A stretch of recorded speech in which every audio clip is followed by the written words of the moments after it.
نبی کریم صلی اللہ علیہ وسلم نے فرمایا، اللہ تعالیٰ نے کوئی بیماری ایسی نہیں بنائی جس کا علاج پیدا نہ کیا ہو۔ کچھ چیزوں میں یقینی شفا ہے، جن میں نمبر 1 شہد ہے، ہنی۔ ابو سعید رضی اللہ عنہ سے روایت ہے کہ ایک آدمی نبی صلی اللہ علیہ وسلم کی خدمت میں حاضر ہوئے اور عرض کیا کہ میرا بھائی پیٹ کی تکلیف میں مبتلا ہے۔ آپ نے فرمایا اسے شہد پلاؤ۔ پھر دوسری مرتبہ وہی صحابی حاضر ہوئے، آپ نے اسے اس مرتبہ بھی شہد پلانے کے لیے کہا۔ وہ تیسری بار آیا اور عرض کیا کہ میں نے عمل کیا ہے لیکن شفا نہیں ہوئی۔ آپ نے فرمایا اللہ تعالیٰ سچا ہے اور تمہارے بھائی کا پیٹ جھوٹا ہے، اسے پھر شہد پلاؤ۔ چنانچہ انہوں نے پھر شہد پلایا تو اسے تندرستی ہو گئی۔ کیونکہ قرآن مجید میں آتا ہے کہ شہد کے بارے میں کہ وہ شفا ہے، فیہ شفاء للناس۔ کلونجی میں شفا ہے۔ نبی صلی اللہ علیہ وسلم نے فرمایا سیاہ دانوں میں ہر بیماری سے شفا ہے سوائے موت کے۔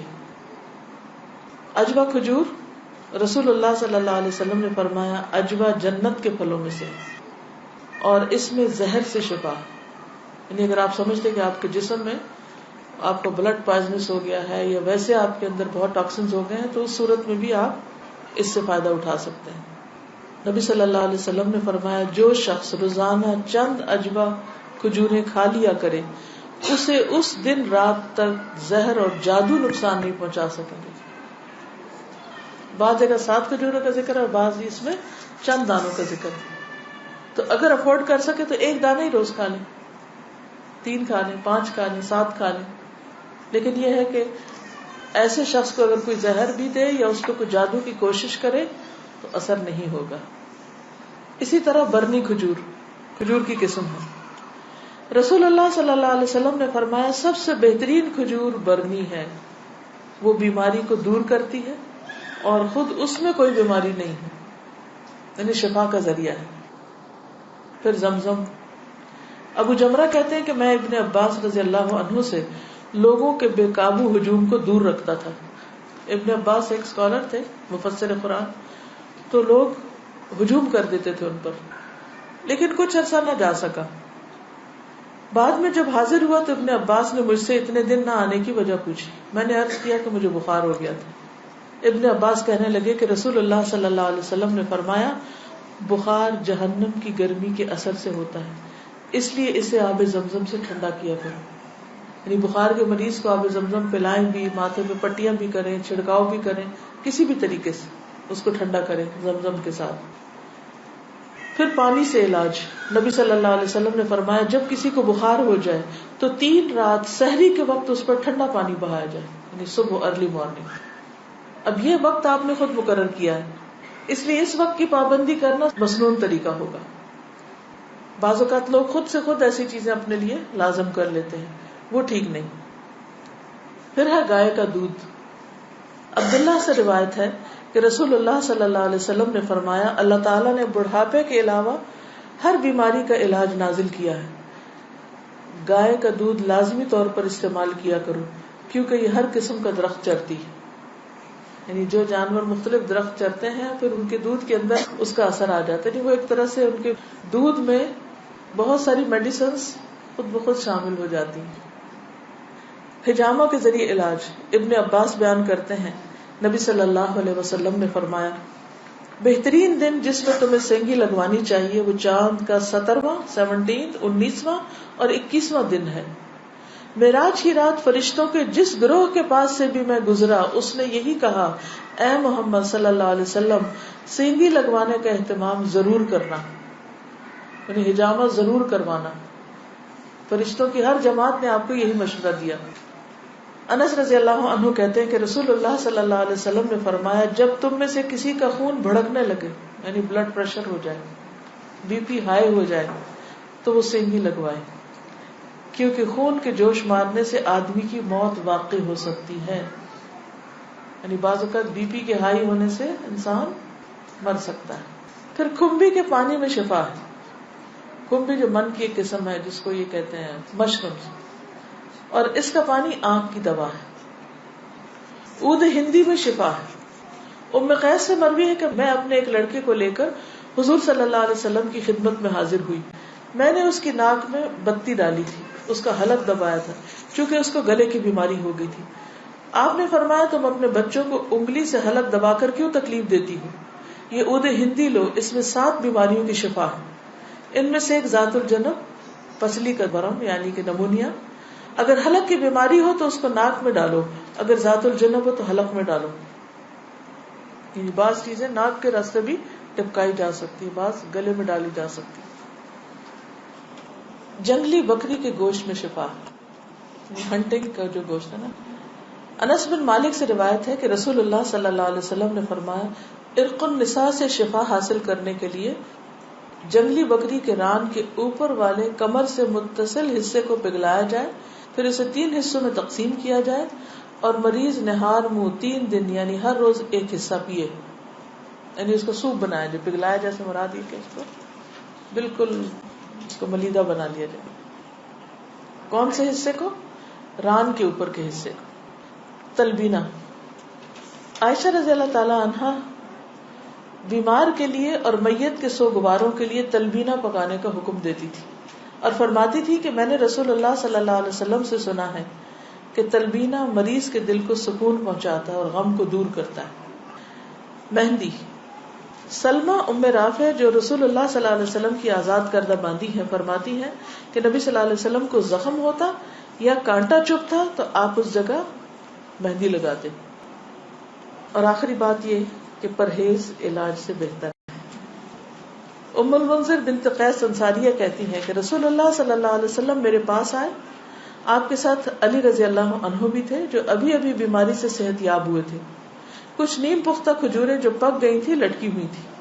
رسول اللہ صلی اللہ علیہ وسلم نے ان کو کھانا شروع کر دیا اور علی بھی کھانے کے لیے کھڑے ہوئے، لیکن رسول اللہ صلی اللہ علیہ وسلم نے یہ کہہ کر منع فرمانا شروع کر دیا کہ رک جاؤ کیونکہ ابھی تک بیماری کی کمزوری باقی ہے. سو وہ رک گئے. میں نے جو اور چکندر کا ایک کھانا تیار کیا اور آپ کے پاس لے کر آئی. رسول اللہ صلی اللہ علیہ وسلم نے فرمایا علی یہ کھاؤ، یہ تمہارے لیے زیادہ مفید ہے. یعنی بیمار کو کچھ چیزیں کھانی چاہیے اور کچھ نہیں کھانی چاہیے. تو اس لیے حکم کیا ہے کہ علاج کرتے رہو. اللہ نے کوئی بیماری ایسی نہیں رکھی جس کا علاج نہ رکھا ہو سوائے موت اور بڑھاپے کے. اسی طرح معالج کو دکھانا چاہیے. جابر بن عبداللہ سے روایت ہے کہ رسول اللہ صلی اللہ علیہ وسلم ایک بیمار کی تیمارداری کے لیے تشریف لے گئے اور فرمایا تم لوگ اس کے لیے کوئی طبیب کیوں نہیں بلاتے؟ انہوں نے کہا اللہ کے رسول صلی اللہ علیہ وسلم آپ بھی ہم کو ہی حکم دیں گے، یعنی آپ بھی کہتے ہیں کہ ہم طبیب کو بلائیں. آپ نے فرمایا اللہ تعالیٰ نے جو بیماری اتاری ہے اس کی دوا بھی نازل کی. تو طبیب یا معالج کو دکھانے کا حکم کیوں ہے؟ اس لیے کہ وہ صاحب علم ہے، صاحب تجربہ ہے، اس کے پاس ایکسپیرینس ہے. تو جب انسان کو کسی بھی چیز کے بارے میں علم نہ ہو تو حکم کیا ہے قرآن کا؟ فَاسْأَلُوا أَهْلَ الذِّكْرِ إِن كُنتُمْ لَا تَعْلَمُونَ. جاننے والوں سے پوچھو اگر تم نہیں جانتے، چاہے کوئی دنیاوی مسئلہ ہو یا کوئی دینی مسئلہ ہو. پہلا کیا ہے؟ توکل، اللہ پہ بھروسہ کہ شفا مجھے دے گا تو وہی دے گا. اور جو بھی کچھ کرے اس میں یہ نہ سمجھے کہ اس چیز کے اندر کوئی چیز ہے، وہ اللہ ہی نے ڈالی اس وقت. دوسری چیز ہے دعا کرنا، دعاؤں سے علاج. تیسری چیز صدقہ کرنا. کوئی بیماری آئے تو صدقہ کیا جائے. ہمارے عام طور پر کالے بکرے کا صدقہ کیا جاتا ہے، تو اس کے لیے ضروری نہیں آپ چاہے بکرے کا کریں، چاہے مرغی کا کریں، چاہے کسی چڑیا کا کریں، چاہے کوئی بھی صدقہ کریں، چاہے کھانے کی چیز کا کریں یا کوئی کپڑے کا یا کسی بھی شکل میں. حضرت حسن بصری سے روایت ہے کہ رسول اللہ صلی اللہ علیہ وسلم نے فرمایا داؤ مرضاکم بالصدقہ، اپنے مریضوں کا علاج صدقہ کے ذریعے کیا کرو. یعنی آپ کو کوئی تکلیف ہوئی فوراً جا کے صدقہ نکال دیں. تیسری چیز کتاب اللہ سے علاج، یعنی قرآن مجید شفا ہے. اور یہ کہاں سے پتہ چلتا ہے؟ خود قرآن مجید سے ہی پتہ چلتا ہے. وَنُنَزِّلُ مِنَ الْقُرْآنِ مَا هُوَ شِفَاءٌ وَرَحْمَةٌ لِّلْمُؤْمِنِينَ وَلَا يَزِيدُ الظَّالِمِينَ إِلَّا خَسَارًا. اور ہم قرآن میں جو کچھ نازل کرتے ہیں وہ مومنوں کے لیے تو شفا ہے اور رحمت ہے، مگر ظالموں کے خسارے میں ہی اضافہ کرتا ہے. تو قرآن مجید میں جو کچھ ہے وہ سارے کا سارا شفا ہے. لیکن یہ جو کسی پہ خود سے پابندی خود ساختہ لگا دینی ہے نا کہ 300 بار پڑھو یا 1000 بار پڑھو یا رات کے وقت پڑھو یا صبح کے وقت پڑھو یا عشاء کے بعد پڑھو، وہ بعض اوقات لوگوں کو بلا وجہ کی مشقت میں مبتلا کرنا ہوتا ہے. اور نبی صلی اللہ علیہ وسلم کی سنت سے اس کا کوئی ثبوت نہیں کہ آپ نے صحابہ کو کوئی خاص نمبر بتایا ہو اور یہ کہا ہو کہ یہ اس وقت میں بیٹھ کے پڑھو یا اندھیرا کر کے پڑھو یا پانی کے کنارے پہ جا کے بیٹھ کے پڑھو. یہ پھر خود ساختہ پابندیاں ہو جاتی ہیں اور لوگ بھی ڈرنے لگتے ہیں کہ اگر یہ 41 دن نہ پڑھی یہ چیز تو کام نہیں ہونے کا. نہیں، اللہ تعالیٰ تو ایک دفعہ سے بھی سنتے ہیں. لا الہ الا انت سبحانک انی کنت من الظالمین. اصل چیز ہے کہ اخلاص اور شوق کے ساتھ انسان پڑھے. صرف اس کو ایک رٹو طوطے کی طرح رٹتے رہتے ہیں، پڑھتے رہتے ہیں، نہ کوئی یقین ہوتا ہے، نہ کوئی روح ہوتی ہے اور نہ ہی کوئی سمجھ ہوتی ہے کہ کیا پڑھ رہے ہیں. تو یہ ٹھیک نہیں. اسی طرح غیر شرعی علاج سے بھی پرہیز کرنا چاہیے. قیس بن سکن اسدی کہتے ہیں کہ عبداللہ بن مسعود نے اپنی بیوی کو دیکھا کہ اس نے خسرے کی بیماری کی وجہ سے تعویذ پہنا ہوا تھا. خسرہ کی بیماری معلوم ہے، سارے جسم کے اوپر وہ دانے آ جاتے ہیں. آپ نے اسے سختی سے کاٹا اور کہا کہ عبداللہ کی آل شرک سے بیزار ہے. ہم نے رسول اللہ صلی اللہ علیہ وسلم سے یہ بات بھی یاد کی ہے کہ بلا شبہ جھاڑ پھونک، تعویذ اور محبت کا جادو شرک ہے. یعنی کسی کو مسخر کرنے کے لیے جادو کرنا، کوئی ایسے ٹوٹکے کرنا، وہ بھی شرک میں آتا ہے. یعنی بعض خواتین ہوتی ہیں نا، وہ اپنے شوہر کا دل جیتنے کے لیے بابوں کے پاس چلی جاتی ہیں، وہاں سے کچھ عملیات کرواتی ہیں، تو یہ شرک میں آ جاتا ہے. اسی طرح کوئی چیز باندھ کے اسے گلے میں لٹکا لینا، یہ بھی درست نہیں. اس کو پڑھنا چاہیے. اور شرک یا دم جو ہے یہ سب کچھ پھر شرک میں شامل ہو جاتا ہے. اسی طرح حرام ادویات بھی منع ہے. نبی صلی اللہ علیہ وسلم نے حرام ادویات کے استعمال سے منع فرمایا ہے. ابو ہریرہ سے روایت ہے، سنن نبی داؤد. آپ نے فرمایا جس نے حرام چیز کے ساتھ علاج کیا اللہ تعالیٰ اس کے لیے اس میں شفا نہیں رکھے گا. یعنی حرام شفا نہیں دیتا، وہ مزید کسی بیماری کو بڑھانے کا ذریعہ بن جاتا ہے. آج کل آپ دیکھیں کہ کتنا زیادہ سائیڈ ایفیکٹس کے بارے میں آپ سنتے ہیں. تو بعض اوقات ایسی دوائیاں جو ایک مرض کو بظاہر کیور کرتی ہیں، وہ اپنے ٹاکسنز اور جگہوں پر اتنے زیادہ پیدا کر دیتی ہیں کہ جس سے ایک مرض جاتا ہے تو ایک اور نکل آتا ہے، وہ مکمل شفا نہیں ہوتی. الکوہل سے علاج کرنا منع ہے. بعض لوگ کھانسی وانسی میں وہ دیتے ہیں نا برانڈی، اور کہتے ہیں بس ایک چمچہ بچے کو پلا دو تو ٹھیک ہو جائے گا. چاہے اس سے وہ ٹھیک ہو بظاہر، لیکن وہ مزید مرض پیدا کرنے والی، وہ شفا کا ذریعہ نہیں بلکہ بیماری. نبی صلی اللہ علیہ وسلم نے جو فرمایا کہ 3 چیزوں میں شفا ہے، اس میں ایک شربت اصل، شہد پینا، اور دوسرا شرطت محجم، یعنی اس کے کٹ میں وہ جو حجامہ والا کٹ لگاتا ہے، اور تیسرا داغنا. تو میں تمہیں داغنے سے منع کرتا ہوں.